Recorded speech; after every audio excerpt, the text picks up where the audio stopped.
لیکن ایک اور اس میں خطرے کی بات یہ ہے کہ کچھ لوگ, ہرگز میں نہیں, میں کون ہوتا ہوں, کچھ لوگ یہ بھی سوچ رہے ہیں کہ یار یہ تو پریشر کی وجہ سے ہوا ہے. اچھا پریشر بھی کوئی سیٹل نہیں تھا. فواد چودھری نے آن دا ریکارڈ اسپیچ میں کہا ہے کہ جی ہم دیکھیں گے کون نااہل کرتا ہے, اور جو نااہل کریں گے وہ اسلام آباد سے باہر نہیں نکلیں گے. اچھا یہ پارلیمنٹ کی بات تو نہیں ہو رہی نا, یہ نائب ناظم کی بات نہیں ہو رہی, یہ ڈی سی اسلام آباد کی بات نہیں ہو رہی, یہ ڈائریکٹ آبویسلی عدلیہ کی بات ہو رہی ہے. اور کون نااہل کرتا ہے سر, انلیس کہ آپ کہہ رہے ہیں کہ ان کے پیچھے کوئی ہے, وہ ایک الگ بات ہے. اگر یہ لوگ سبق سیکھیں تو پھر ہر ایک بندہ یہی ٹرائی کرے گا. تو یہ ایک امپریشن ہے جو میرا خیال ہے کہ آگے جاتے ہوئے خطرناک ثابت ہو سکتا ہے. لیکن کون سی کوئی نئی بات ہے, کون سی چیز ہے پاکستان میں جو آگے جاتے ہوئے خطرناک ثابت نہیں ہوتی. آپ نے اطہر منیلا کی بات کی, تو اب اگین کیونکہ اب یہ کیس کلوزڈ ہے, ہم اس کے اوپر مزید باتیں کرتے رہیں گے. خان صاحب کے اوپر تو ہر دن ہی بات ہوتی ہے کیونکہ پورا ایجنڈا ہی وہ سیٹ کرتے ہیں ہر ایک چیز پر, چاہے وہ نیوز چینلز پر ہو, چاہے وہ سوشل میڈیا پر ہو, چاہے وہ واٹس ایپ گروپس پر ہو. بات صرف خان صاحب کی ہوتی ہے, ایک سکل ہے ویسے, ماننا پڑتا ہے.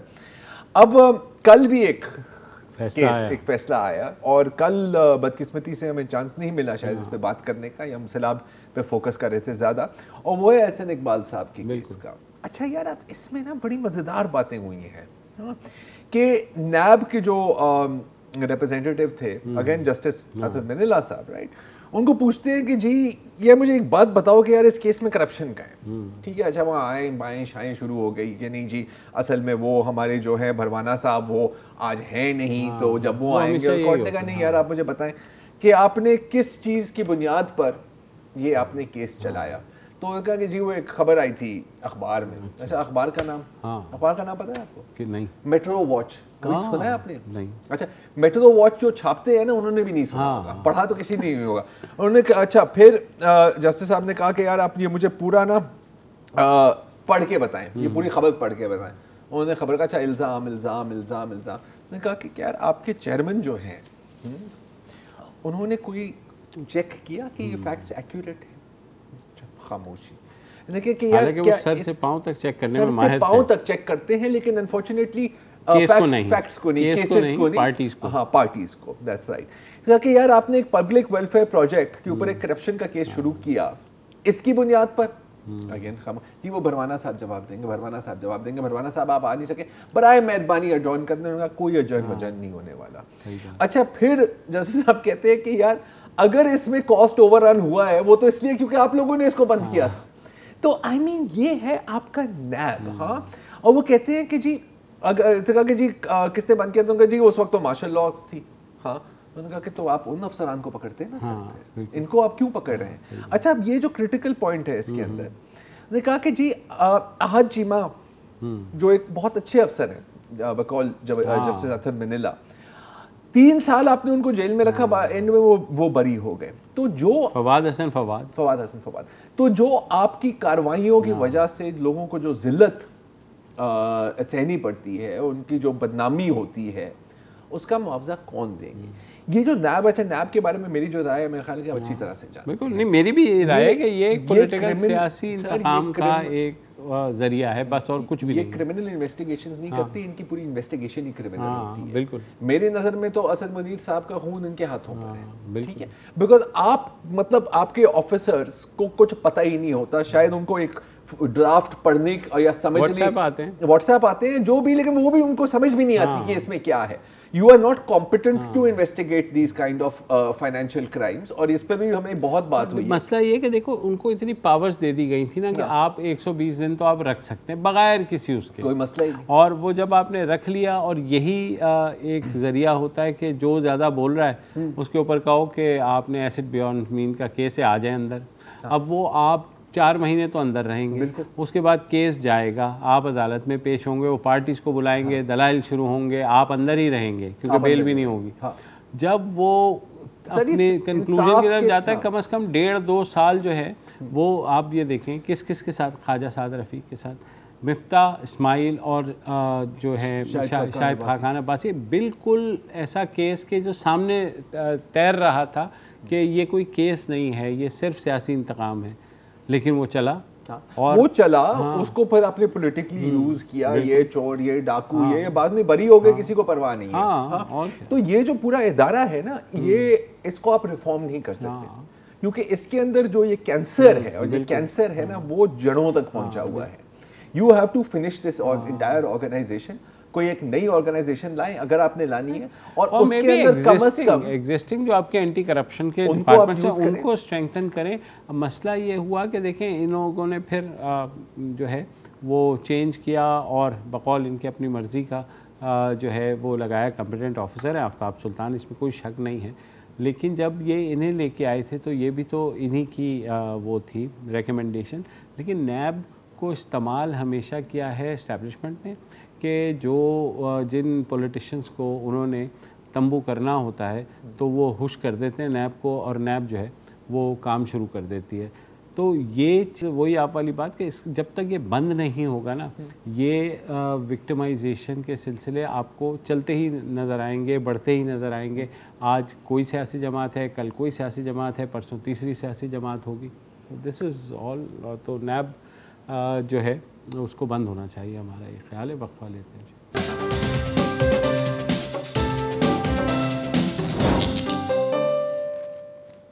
ویلکم بیک جی. اچھا, federal public service commission FPSC کے امتحانات ہونے ہی والے ہیں, ہر سال ہوتے ہیں, اور یہ جو ٹیسٹ ہوتا ہے یہ ان کے لیے ہوتا ہے جو بیوروکریسی میں یا گورنمنٹ سروس میں ریکروٹ ہونے ہوتے ہیں. اس سال لیکن کیونکہ سیلاب آئے ہیں اور پورے ملک میں تباہی ہوئی ہے, تو بہت جو اپلیکنٹس ہیں اور جو ٹیسٹ دینے والے ہیں کم از کم سوشل میڈیا پر کیمپین کر رہے ہیں کہ کچھ ان کو رعایت دی جائے یا پھر اس ٹیسٹ کو پوسٹ پون کیا جائے. کیونکہ ظاہر ہے کہ آپ کو پتہ ہے کہ تقریباً پورا صوبہ سندھ ڈوبا ہوا ہے, خیبر پختونخوا میں بھی, بلوچستان میں بھی, جنوبی پنجاب میں بھی کافی تباہی آئی ہے. تو ایک سوشل میڈیا کیمپین چلی ہے, اور ہم کافی ان میں سے لوگوں نے ہمیں ریکویسٹ بھی کی تھی کہ آپ پلیز اس ایشو کو ریز کریں. تو آج ہمارے نمائندے کی بات ہوئی چیئرمین FPSC کیپٹن ریٹائرڈ ظاہر سعید صاحب سے, اور ان سے ہم نے یہی سوال پوچھا کہ کیا یہ ممکن ہے کہ کچھ رعایت دی جائے یا کچھ پوسٹ پونمنٹ کی جائے یا کوئی ایڈجسٹمنٹ کی جائے in light of the floods. تو سنیے ان کا کیا جواب تھا. 22 اگست کے بعد سے لے کے ابھی تک ہمارے پاس صرف 50 ریکویسٹ آئی ہیں کہ جی یہ ڈیٹ ایکسٹینڈ کی جائے. اب جہاں میری یہ آرگومنٹ ہے کہ جہاں 59,000 پلس بچے اپلائی کر سکتے ہیں اس امتحان کے لیے, وہاں پہ یہ 50 شاید نان سیریس ہوں گے, انہوں نے کسی وجہ سے, فار ایگزامپل ایک بچی ہے جس کی لاہور سے اپلیکیشن ہے کہ جی میرا نیٹ ویک تھا اور اس لیے میں اپلائی نہیں کر سکی. تو اگر مجھے کوئی کمبر شہزاد کوٹ سے, مجھے کوئی کوہستان سے, مجھے کوئی سوات سے ریکویسٹ آئے تو شاید میں اس کو کنسیڈر بھی کروں. میں لاہور والی کی ریکویسٹ کہ جی میرا نیٹ ویک تھا اس لیے میں لاسٹ مومنٹ پہ اپلائی نہیں کر سکی, I think I will not accept this reason for extension کہ میں اس ڈیٹ کو, آخری ڈیٹ کو ایکسٹینڈ کروں. تو اگینسٹ 59,000 پلس جنہوں نے اپلائی کیا, میرے پاس صرف 50 ایک کی ریکویسٹ ہے کہ جی اس کو ایکسٹینڈ کیا جائے. ہمارے آل پاکستان بیسس پہ ہمارے تقریباً 20 شہر ہیں جہاں پہ ہمارا یہ امتحان کنڈکٹ ہوتا ہے, اور یہ 59,182 کینڈیڈیٹس ہیں سوری جنہوں نے اپلائی کیا. اب یہ ڈسٹریبیوٹ اپنی اپنی مرضی کے مطابق جہاں جہاں انہوں نے سینٹرز آپٹ کیے ہیں اس کے مطابق ان کی ڈسٹریبیوشن ہوئی ہے 20 شہروں میں, اور ٹوٹل 297 سینٹرز جو ہیں وہ ہم نے اسٹیبلش کیے ہیں اس امتحان کو جو ہم 2 تاریخ کو لیں گے. اب ظاہر ہے اس میں پھر فلڈز آئے, اور اب آہستہ آہستہ فلڈز ریسیڈ ہو رہے ہیں اور راستے بھی بحال ہو رہے ہیں. موسٹلی جو ہمارے یہ امتحان ہیں یہ سارے اربن سینٹرز میں ہیں, سارے جو بڑے بڑے شہر ہیں ان میں ہیں, سوائے ایک لاڑکانہ کے اور سکھر کے جس پہ ذرا تھوڑی سی مریش تھی کہ شاید ہم وہاں پہ ہمارے سینٹرز بھی افیکٹڈ ہوں گے. باقی کسی بھی جگہ پہ ہمارے سینٹرز افیکٹڈ نہیں ہیں. ہاں لیکن بچوں نے باہر سے آنا ہے, رورل ایریا سے آنا ہے, دوسری جگہوں سے آنا ہے. یہ جو کچھ ایسے ایریا جو زیادہ فلڈ افیکٹڈ تھے ان کے جو ریجنل ہیڈز ہیں ان کے ساتھ میں نے آج صبح ایک ویڈیو لنک پہ میٹنگ کی ہے لیٹسٹ سچویشن اسیسمنٹ کے لیے کہ کیا بچے ہمارے پہنچ پائیں گے کہ نہیں پہنچ پائیں گے ان امتحانوں کے لیے. مجھے تمام ان جگہوں سے کسی بھی جگہ سے کوئی ایسی تشویش کا اظہار نہیں کیا گیا کہ شاید ہمیں ہمارے بچے کینڈیڈیٹس نہیں پہنچ سکیں گے اور ہمیں اپنے جو امتحانات ہیں شاید ہمیں ان کو پوسٹ پون کرنا پڑے۔ میں ایک اور چیز اس حوالے سے یہ کہوں گا کہ ہمارے انٹرویوز جاری ہیں۔ ہم ایک جو انٹرویوز کا ہمارا سلسلہ ہوتا ہے، ہمارے 2 اسٹیج امتحان سلیکشن ہوتا ہے ریکروٹمنٹ کا جو کرائٹیریا ہے۔ ہمارے جو جنرل ریکروٹمنٹ کا امتحان تھا وہ ہمارا 4 سپٹمبر کو تھا، اور وہ بھی ہم سال میں 2-3 امتحان لیتے ہیں۔ اس کے لیے تقریباً 250,000 کینڈیڈیٹس نے اپیئر ہونا تھا، لیکن وہ 4 سپٹمبر کو تھا، وہ ان دا تھک آف فلڈز تھا، وہ ہم نے پوسٹ پون کر دیا تھا اور وہ ہم اس کو اکتوبر کے اینڈ میں لے گئے ہیں۔ جو ایم پی ٹی ہے اور جو سی ایس ایس کا پروسیس ہے، ایک تو جیسے میں نے آپ کو کہا کہ میں نے صبح میٹنگ کی ہے ویڈیو لنک پہ، اور تمام جو ہمارے وہ ایریاز تھے انہوں نے کہا کہ بچے ہمارے راستے اب آہستہ آہستہ کھل رہے ہیں، ابھی 10 دن اور باقی ہیں، مین روڈز کھل چکی ہیں، اور اگر کوئی ایڈجوائننگ روڈز ہیں تو وہ بھی انشاءاللہ 10 دن میں کھل جائیں گی۔ میں ابھی چیئرمین NHA سے بھی اس کے اوپر ایک فیڈ بیک لے لوں گا، لیکن گورنمنٹ کوشش کر رہی ہے کہ جتنی جلدی ہو سکے کم از کم یہ راستے جو ہیں وہ بحال ہو جائیں۔ میں بات کر رہا تھا کہ ہمارے انٹرویوز جو ہیں وہ کانسٹنٹلی چل رہے ہیں، جن کے جو ریٹن میں پاس ہو جاتے ہیں ان کو پھر ہم انٹرویوز کے لیے بلاتے ہیں۔ ہماری انٹرویوز میں، اور انٹرویوز بھی ہمارے پورے پاکستان کے جو ہمارے خاص طور پہ جو پروونشل ہیڈ کوارٹرز ہیں کراچی، کوئٹہ، پشاور، ان میں ہوتے ہیں، ابھی تک اٹینڈنس ان انٹرویوز میں پچھلے 1 مہینے سے 90% ہے، 90 to 95% اٹینڈنس ہے، جو کہ ایک یوزول اٹینڈنس ہے۔ 100% کبھی بھی نہیں ہوتی، بیکاز بہت سارے بچے کہیں اور ان کو جاب مل جاتی ہے یا کسی اور وجوہات کی بنا پہ وہ نہیں آتے ہیں انٹرویو کے لیے، بٹ ادروائز 90 to 95% اٹینڈنس ہماری انٹرویوز کی رہی ہے۔ بچے آ رہے ہیں، ظاہر ہے نوکریوں کا ایک معاملہ ہے، اس وجہ سے وہ کوشش بھی کرتے ہیں، ایفرٹ بھی کرتے ہیں، اور وہ انٹرویوز کے لیے آ رہے ہیں۔ ہمارا ایک پورا سکیڈول بنا ہوا ہے امتحان کا، CSS کے امتحان کا۔ جیسے میں نے کہا کہ ابھی MPT ہے 2 کو، اس کے بعد اس کا رزلٹ آئے گا، پھر جو ایک دوبارہ اشتہار آئے گا جو مین ایگزام ہے اس کے لیے، اس میں بچے اپلائی کریں گے۔ اس کی پھر آن لائن سبمیشن کے بعد جو فزیکل ڈاکومنٹس ہیں ہارڈ کاپیز وہ انہوں نے سبمٹ کرنی ہوتی ہیں، اور 1 تاریخ کو ہمارا یہ پروگرام جو مین ایگزام ہے وہ سکیڈول ہے۔ ایسا نہیں ہو سکتا کہ ہم ابھی امتحان پوسٹ پون کریں تو ہم ہفتے بعد دوبارہ لے لیں۔ 297 ہالز کی بکنگ اور پورے سٹاف کی ڈپلائمنٹ ایک بہت بڑی میجر ایکسرسائز اور میجر ایفرٹ ہوتی ہے۔ آج اگر ہم یہ 297 ہالز کی بکنگ کینسل کریں گے، ظاہر ہے امتحان پوسٹ پون کریں گے، ہم 1 مہینے بعد کرتے ہیں، ہمیں دوبارہ سے یہ پوری ایکسرسائز کرنی پڑے گی۔ ہمیں دوبارہ سے 297 ایگزامینیشن ہالز ہمیں ہائر کرنے پڑیں گے، رینٹ پہ لینے پڑیں گے، ہمیں پورے سٹاف کی ڈپلائمنٹ دوبارہ دیکھنی پڑے گی۔ بیکاز ہم بھی ایجوکیشنل انسٹیٹیوشنز، یونیورسٹیز، ادھر ادھر سے ہم ہالز لیتے ہیں، کئی دفعہ ایسا ہوتا ہے کہ ان کے اپنے ایگزامز جو ہیں وہ شروع ہو چکے ہوتے ہیں، پھر وہ ہمیں ریگریٹ کرتے ہیں کہ ہم آپ کو ہال نہیں دے سکتے۔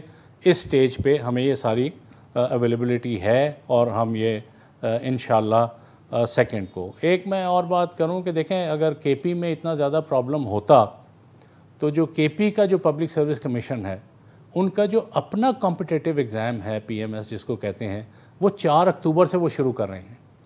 تو اگر اور اس میں بھی بچوں کی تعداد، کینڈیڈیٹس کی تعداد بہت زیادہ ہوگی، اور ظاہر ہے پورے KP سے ہوگی، تو وہ بھی اپنا 4 تاریخ کو ایگزام کنڈکٹ کر رہے ہیں، کوئی ایشو نہیں ہے۔ انہوں نے بھی ظاہر ہے پوری صورتحال کا جائزہ لیا ہوگا، تو اس لیے مجھے امید ہے کہ ہم 2 تاریخ کو انشاءاللہ جب ایگزام کنڈکٹ کرائیں گے تو ہماری جو جنرلی پچھلے امتحانوں میں بھی جو ہماری پارٹیسپیشن یا اٹینڈنس رہی ہے، جو ظاہر ہے اتنی نہیں ہوتی جتنے انہیں اپلائی کیا ہوتا ہے۔ بہت سارے بچے شاید اس وجہ سے کہ ان کی تیاری نہیں ہو سکتی، اور یہ ایک پیٹرن چل رہا ہے ہمارا پچھلے امتحانوں CSS مین ایگزامز کا بھی، اور مجھے پوری امید ہے کہ وہ اس میں جو ہے وہ فلی پارٹیسپیٹ کریں گے، اور انشاءاللہ اپنے فیوچر کو اور اپنے کیریئر کو کے معاملے میں اس کو بہترین اپنی پرفارمنس دیں گے وہ انشاءاللہ۔